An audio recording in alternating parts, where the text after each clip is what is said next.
This is a short bite episode of Homeschool Together.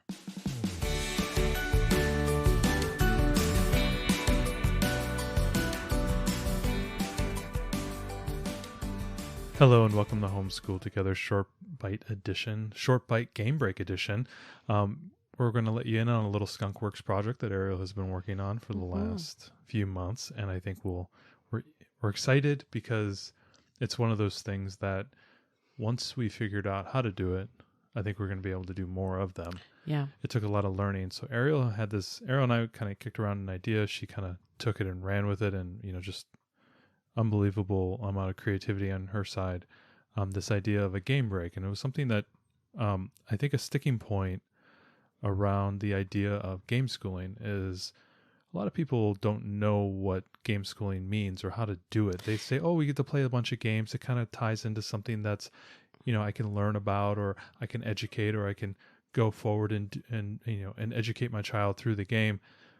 But really, how do I do it? And I think the mechanics of it. And I think what Ariel's trying to do here, and I think she did it really well, is actually try to answer that in a real concrete example in the game break, and try to answer the question of how do I actually implement this, and how do I actually use games as sort of the centerpiece, almost like a spine. We all have the terminology of spine within our curriculums, and to understand how spines, we return back to them, and other materials emphasize or accentuate off a spine. And I think you took that to heart and used the game as sort of a spine and then built around it. So talk about the game break, what it is, how people use it, and why it will be earth-shattering in the game schooling world. So we did announce this a couple weeks back. So you may have seen it on social media, but we wanted to take this opportunity to kind of go into it more. Yeah. The idea is that unit studies that I've seen are usually at least a week, if not multiple weeks. And I don't have that kind of time to deviate from the curriculum that I've chosen. If unit studies is your thing and you want to take breaks and do unit studies, I think they're awesome. But for me, I have curriculum that we're moving through, and I know that a lot of folks do and don't have time to, say, take off for 3 weeks and do a unit study. Yeah. So what I wanted to do is what we're calling a game break, which is a one-day unit study or a one-afternoon unit study. It's just a break from your regularly scheduled work, and it's something fun that you can do. And as you say, it gives folks an idea of how to really apply game schooling. So I decided to start with our daughter's favorite preschool game, which is Hoot by Peaceable Kingdom.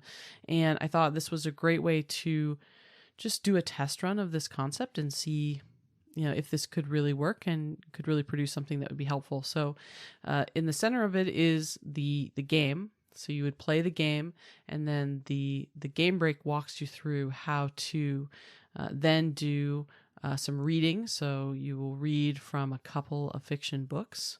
And the theme is owls. It's all about owls. So you'll read a couple of fiction books about owl babies and owlie, and there's some discussion questions in there. So after you've read those, then you'll do an art activity where you'll make your own owl tokens for the game.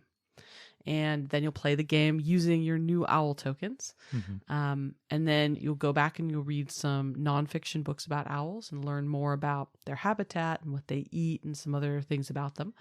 And then you'll go and do another art activity where you're going to make some owl food, and you're going to use it based on the learning. Based on the learning that you do with your learner. You're going to make different owl food items, and then you're going to go back to the game, and you're going to put those in the game as power-ups, and we've made a change to the game rules to use those.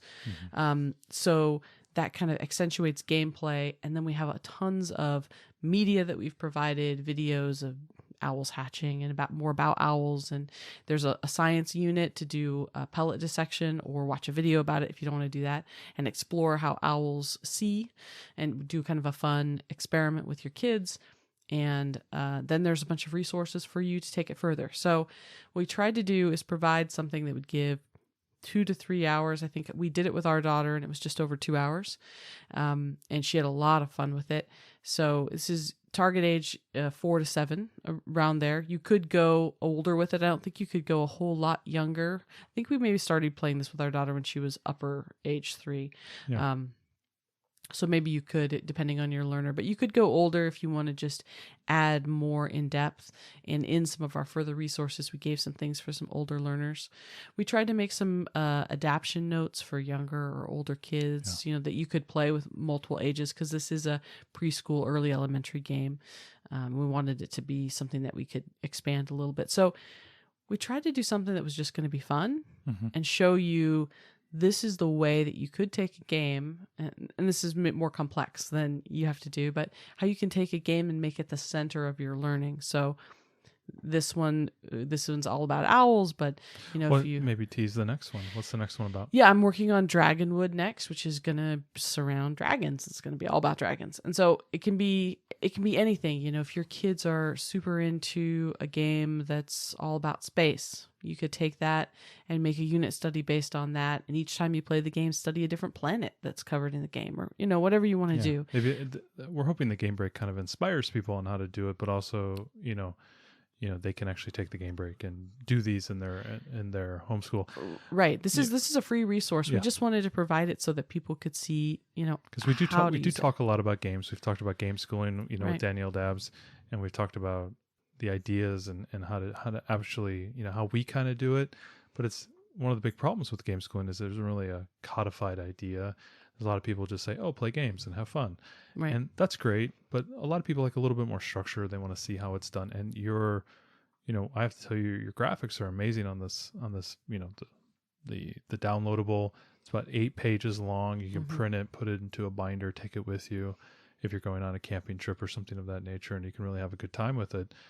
You did a great job. It's really short, as you said, about 2-3 hours, and I think it can really inspire families to really take gaming as that centerpiece. And hopefully, you'll come out with the next one here with Dragonwood, which we've already talked a lot. I think we did the whole planning for it, and it's going to be amazing. Yeah, we're going to be trying to put them out fairly regularly. Yeah. One of the things, if you don't own Hoot Owl Hoot, or your kids are a little older, that's not your jam, I'd still encourage you to grab this just so you can see the way that it's structured.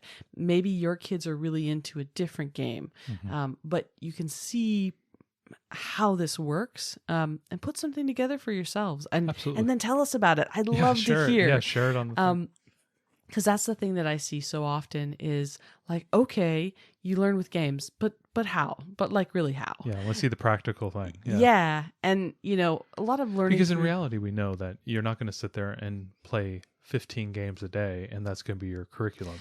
We know you're going to have to bring in literature, you're going to have to bring in media, you're going to have to bring in art, and you're going to have to bring in all these elements in science and all these things, and that's not in a game, and we all know that. And so how do you actually do this? And I thought the way you modified the rules and you had the art kind of fold in, the next one I think you're going to be doing art and bringing in new characters into the game. Yeah, we're going to do some storytelling. We're going to do some different things. We're trying to bring in different elements. One thing that I think everybody understands pretty well is that most games include math. Yeah. And so you could just have your learner play games over and over again to learn and reinforce new math skills. And that one I think everyone pretty much gets. Yeah. But when you talk about using games to get your learner interested in finding out more about other subjects, that's where we're trying to help, right? Yeah. Yes, you could say, sure, your kid's struggling with addition, play a bunch of Some Swamp. That's a great idea. But how do you take that and say, I want to leverage Some Swamp and learn all about alligators and creatures of the swamp and the bayou or whatever. Like, how do you extend it and make it more? Games are expensive, and how do we get more longevity and more learning out of games? I think that this is a good way. So I'm hoping this is going to be really helpful to folks. I hope that some of you use it for your learners as written and tell me how it is. I mean, I'd love to hear, and I'd love to add resources or make it better over time. If you've got ideas, I'm all ears.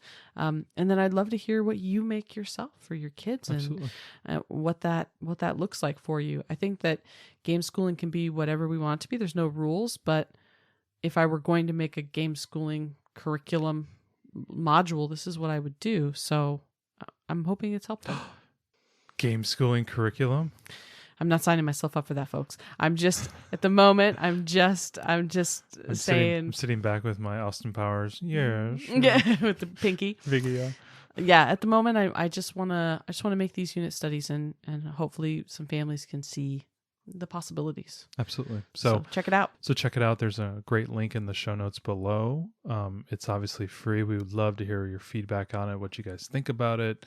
If you have any feedback, or if you have any, whatever you're doing in your own, or if you have a request you'd like to give to Ariel on the next game that she's going to work on, that'd be wonderful. So thanks so much. We hope you enjoy it, and hope you enjoy the game break.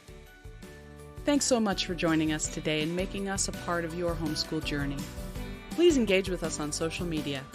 Join our Homeschool Together podcast group on Facebook and find us at Homeschool Together Podcast on Instagram.